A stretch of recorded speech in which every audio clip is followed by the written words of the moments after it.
Producer Paul here. Last week on Connect and Convert, we spoke with Gary Sarner, the owner of ROI 360 Plus, where he spoke about his experience in the radio industry and, of course, the formation of his company.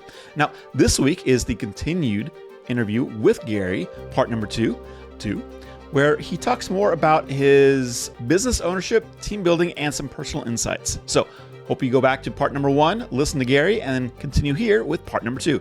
But to begin this segment of the interview, I'm going to let Dennis take it away with his lightning round of questions. I would love to do what we do on this show sometimes. It's called the lightning round, where we just pepper you with questions and you give us quick answers, and we just go through a lot of questions because I want to hear your initial response to some of these. Will you do a lightning round with us? I would love it. All right. Okay. Do I need to stand up? No. You Is can there stay anyone right, to win? No, you can stay right there. I'm going to start with an easier one. And then Leah asked the hard ones. I asked the powder puff ones. Okay. So the first soft lobs. Yeah. The lightning round begins now. When and how did you make the decision to create the idea for ROI 360 Plus? Boom. When Odyssey called me on February 15th, 2021 and said, you need to give up the buying of Anajar and Levine. And I said, okay, we'd like to be a little more specific. We'd like your answer a little more specific, like more of a date at the time. Yeah, what time of day was it? Yeah. It was 8 p.m. and it was a fucking curveball like I never got. Wow. I did not expect it. And by the way, I will tell you this, my exit from there was absolutely amazing. They did everything the right way. Good. Beautiful. I'm glad to hear that. Okay, second lightning round. When did it hit you, Gary, that you had a viable business idea that was expandable and that customers would support it? Not what you call them partners, clients, customers. When did you have that moment of truth? At a conference where I saw nobody was on the radio and they all did TV and billboards. Wow. Interesting. What lessons, we've talked a lot about radio. What lessons or skills that you developed while in the radio business have served you well as an entrepreneur? Take care of people. Put them first. I like that. What was your absolute biggest surprise when you started out on your own? Something that you were not expecting and it's just proven to be true. Accounting. What surprised you? It sucks. It's no fun. Nobody likes accounting or accountants. It's real life. Look, when you work for somebody else for 35 years, you had a lot of somebody else's that did everything for you. That's right. That's right. All of a sudden, you sit there on an island and say, all right, I got to hire somebody for this. I got to hire somebody for that. I got to hire somebody. And those are all the things that I didn't do well at the beginning. I'm still learning. Thank God I had a business manager who was with me for most of my time there that understood my weaknesses. Man, she was really good. Okay. What did you get wrong about forming a new business that now you know it was wrong? What did you get wrong? Thinking I could be all things to all people. How so? I opened the agency and said, okay, I'm going to work with AC companies, auto dealers, this one, that one, the other one. And I was on a podcast from an SEO agency, a guy who and he started talking about niche. I was like, okay, what do I understand? I understand how to build a law firm from South Florida to across the state. This is something I could duplicate. And I did. So that's interesting. Don't try to be everything to everybody. And your whole business model, Gary, seems to be do what you know best. And what you know best is radio. And what you know best is law firms, because you made it a point to do a deep dive with that particular law firm, and it taught you a lot. Is that the rest of the story? I wish I could say that I chose to do a deep dive with this law firm. He happened to be just such a special person that he opened his books to me. And if we look back at our radio careers, He is the only client that I ever had that opened their books, straightforward, open and honest. How many leads, how many cases, profitability, money, all of it. Wow. That was special. There was never any other in my 35 years that opened their Yeah. books. Yeah. And the way that we built his business going market to market was sitting down with the Dennis Collins of every station and being open and honest from the beginning. And we have partners all over the state. And now, fortunately, I have partners all over the country that understand the ROI 360 plus way to do business. It is full circle. But that is why you call them partners. That's why, and you're not 180. You're not talking about turning around. You're talking like, and that's, you got to emphasize. It's not a 180. It's not turning thing. It's 360. It's encompassing. It's the trains, the wagon train is around and protecting and moving forward as partners. I love how you stated that earlier. Not just a client, it's a partnership. Partner. So look, could we work with an AC company or a car dealership? 100%. 100%. But I understand how a law firm works, from where the advertising begins to where the lead comes in, to where the case is signed, to pre-suit, to lawsuit, to trial. I understand the good and the bad. Mhm. You ever heard of a law firm being defensed? You know what that is? Never heard of it. No. If a personal injury law firm goes to trial and they lose, the judge could put costs on the firm that initiated the lawsuit. Ooh, really? Mhm. Firm that initiated and lost, right? Correct. Yeah. So it's not Just as only though- do you not get paid, you're paying. Yeah. It's a very interesting and complex business model that I am very proud to have fallen in love with. I always wanted to be a lawyer. That's the interesting thing. Really? I didn't know And- that. See, little known facts occur on this podcast. But I was never a student. So I have two kids graduating law school this year. That's what I saw on your website. Congratulations. Thank you. Proud of them. You should be. All right, let's back to the lightning round. Being a business owner, blessing or curse? Blessing. Why? I get to do what I want every single day, and I get to choose the people I get to help on a daily basis. That is a And blessing. I get to employ amazing people and help shape their futures. That makes my toes curl. I love that, because I Your think there's toes nothing more curl. I important than like helping that. someone grow. Speaking of that, can I ask you, what is it that makes a good, how do you recruit, hire, maintain a good team? How do you do that? What's your secret? So I started the first 19 months all by myself. Then I hired a young lady out of the promotions department from Entercom Lincoln Financial, who was just this young go-getter who never said no at the radio station. She's now our director of operations. Wow. You hired And- the person. You hired the person, not I the hired the experience. person. And you knew her from your stint at Lincoln Financial /Entercom. Yeah. She bent over backwards to help all of us. Yeah. I knew who I wanted. I called her specifically.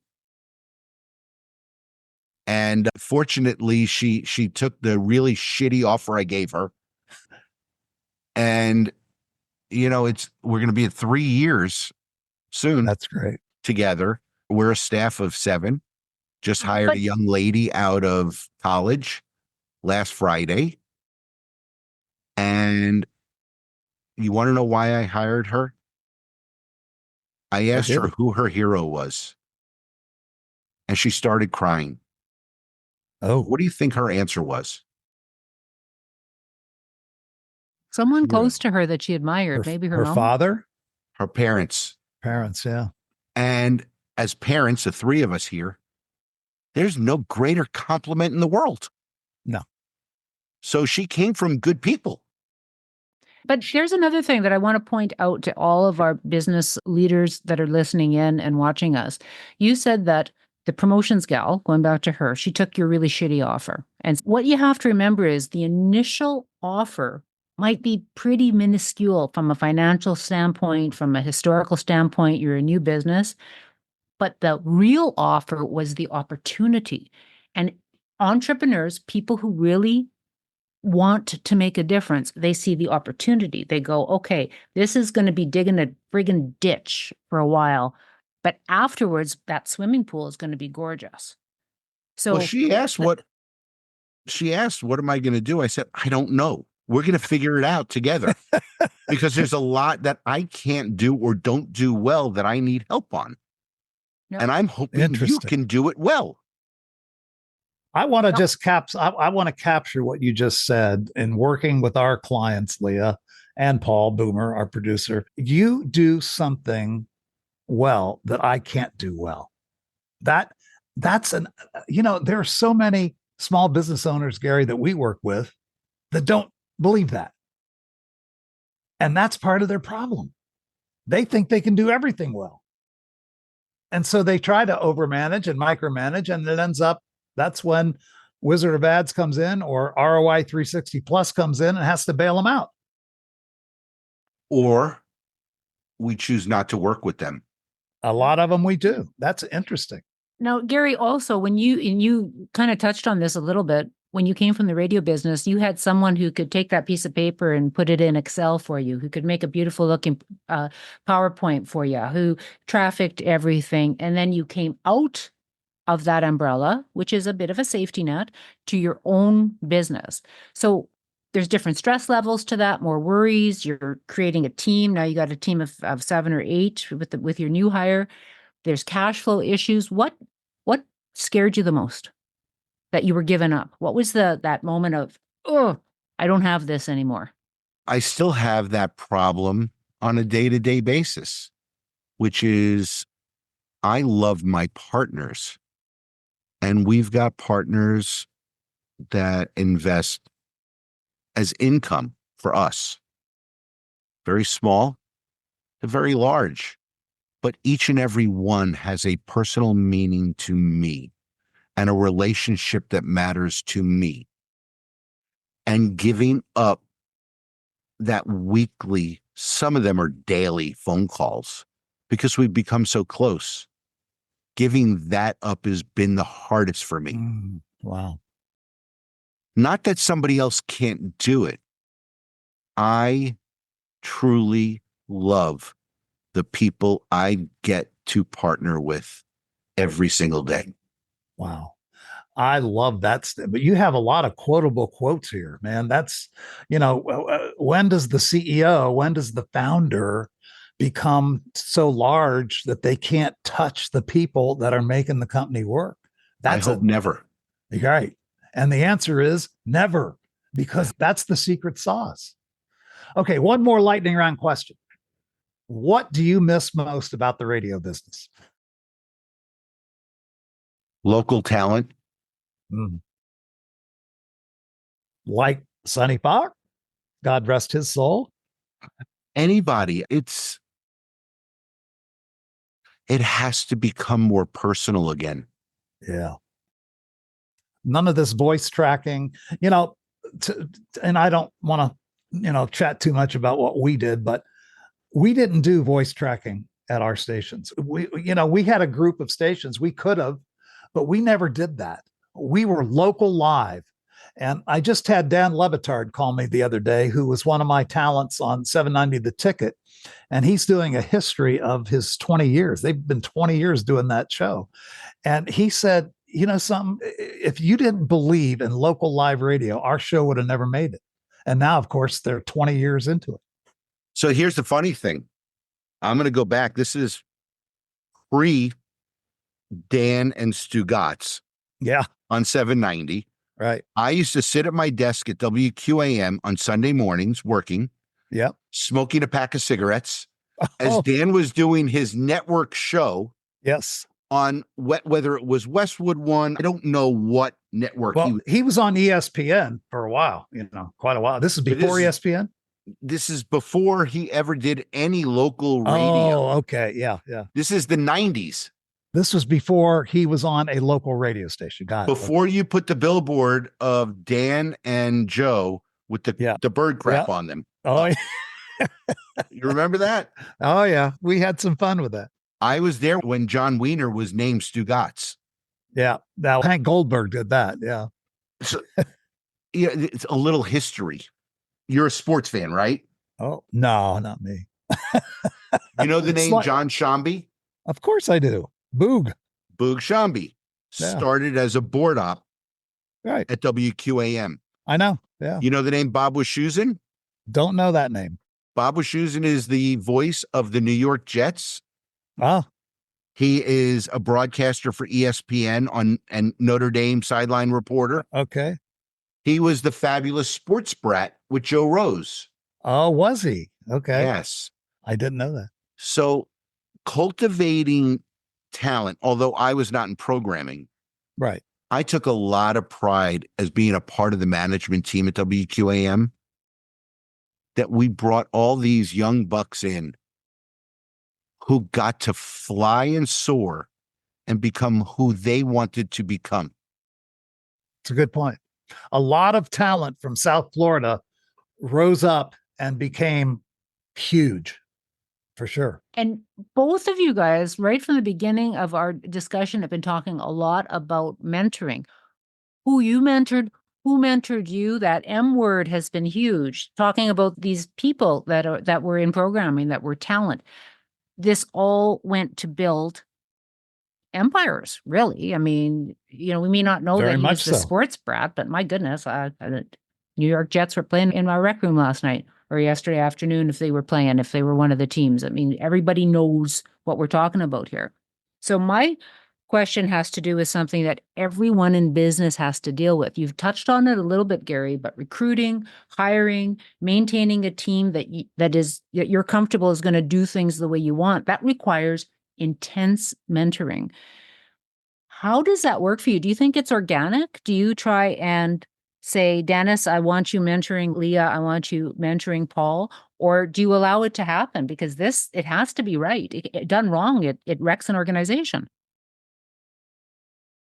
I wish, this is Gary being a little vulnerable right now, I wish I had the want for each and every person to mentor them.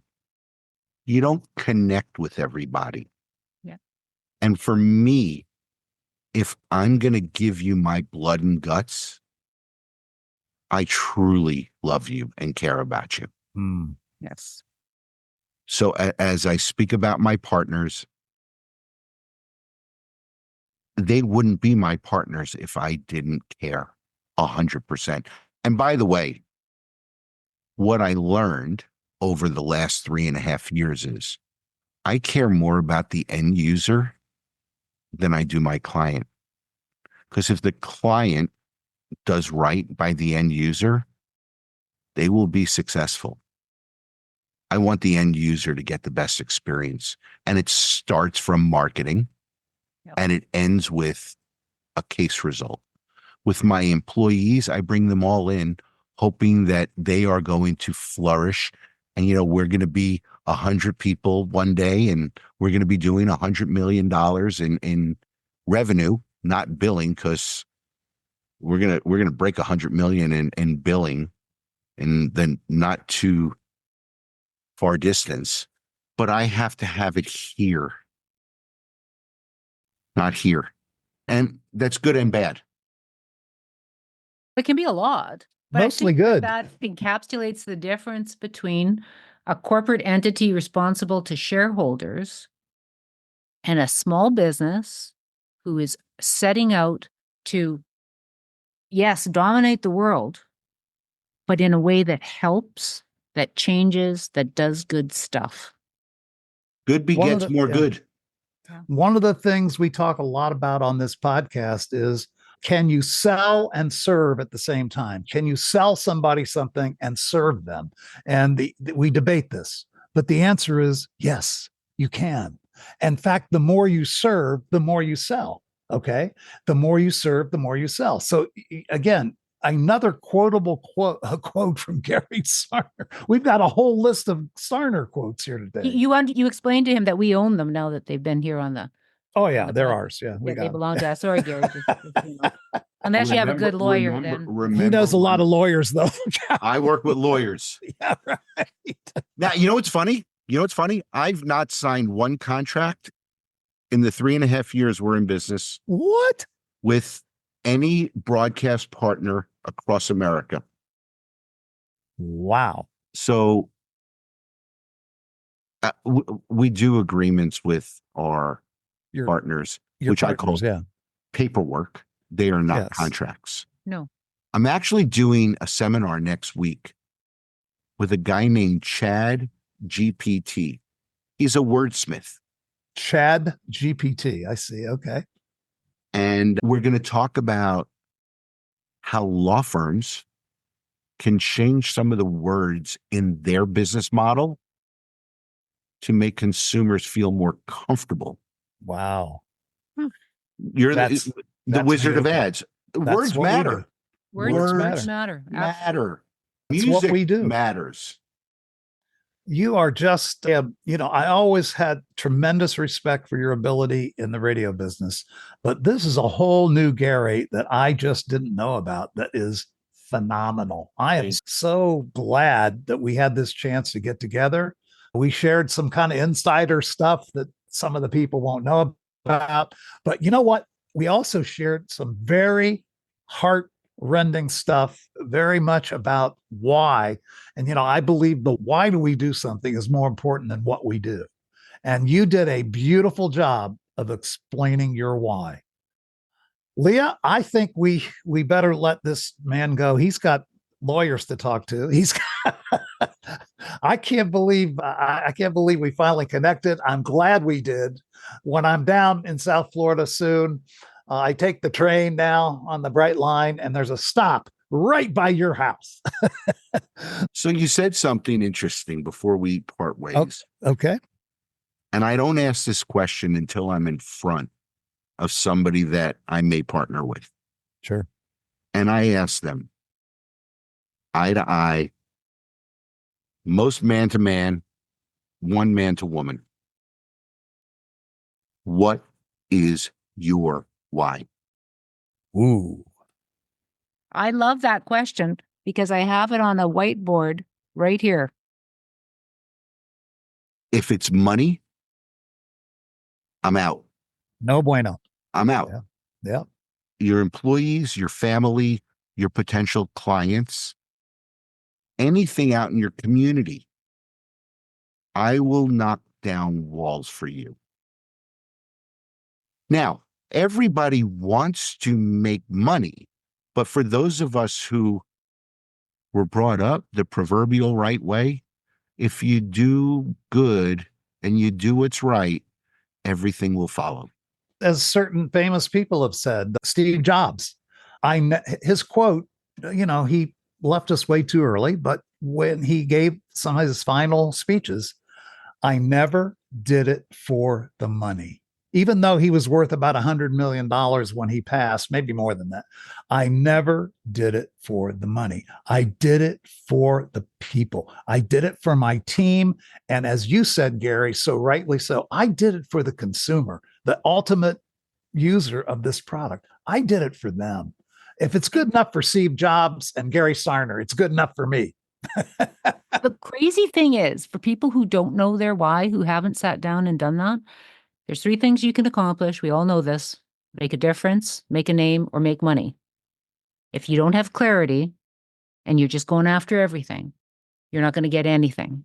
But if you have clarity and you know your why, just do it. Just like you move forward towards that, but have the clarity of knowledge.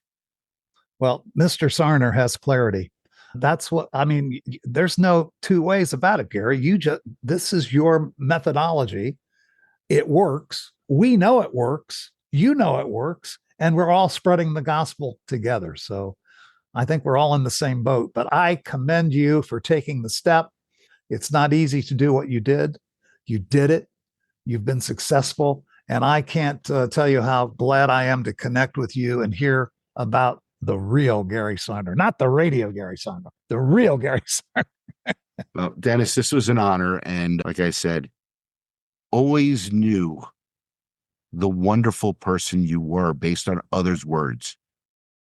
Wish I had gotten to know you better sooner. Likewise. Like here today. Hey, here it is. When you get to South Florida, Leah, you are welcome to fly since you can't take the train. I can take a train, but I'd be much older when I got there. Dennis, I think we could tell 6 hours of war stories and not stop belly laughing. I can't wait. I come down for Dolphins games. I come down for Heat games. And when I get that on the schedule, I'm putting you on my first call to see if we can get together. I can't wait. I'm going to ask to get 4 of Anna Jar's court seats. Oh, and we'll sit there. Let me know. Again, thank you, Gary. That will wrap it up for this wonderful edition with our guest, Gary Sarner. Gary is the owner and founder of ROI 360 Plus, the radio experts. Thanks, Gary, for your time. Thanks for sharing. It's been a great time. Thanks. Very good to meet you. We'll see you next time on Connect and Convert.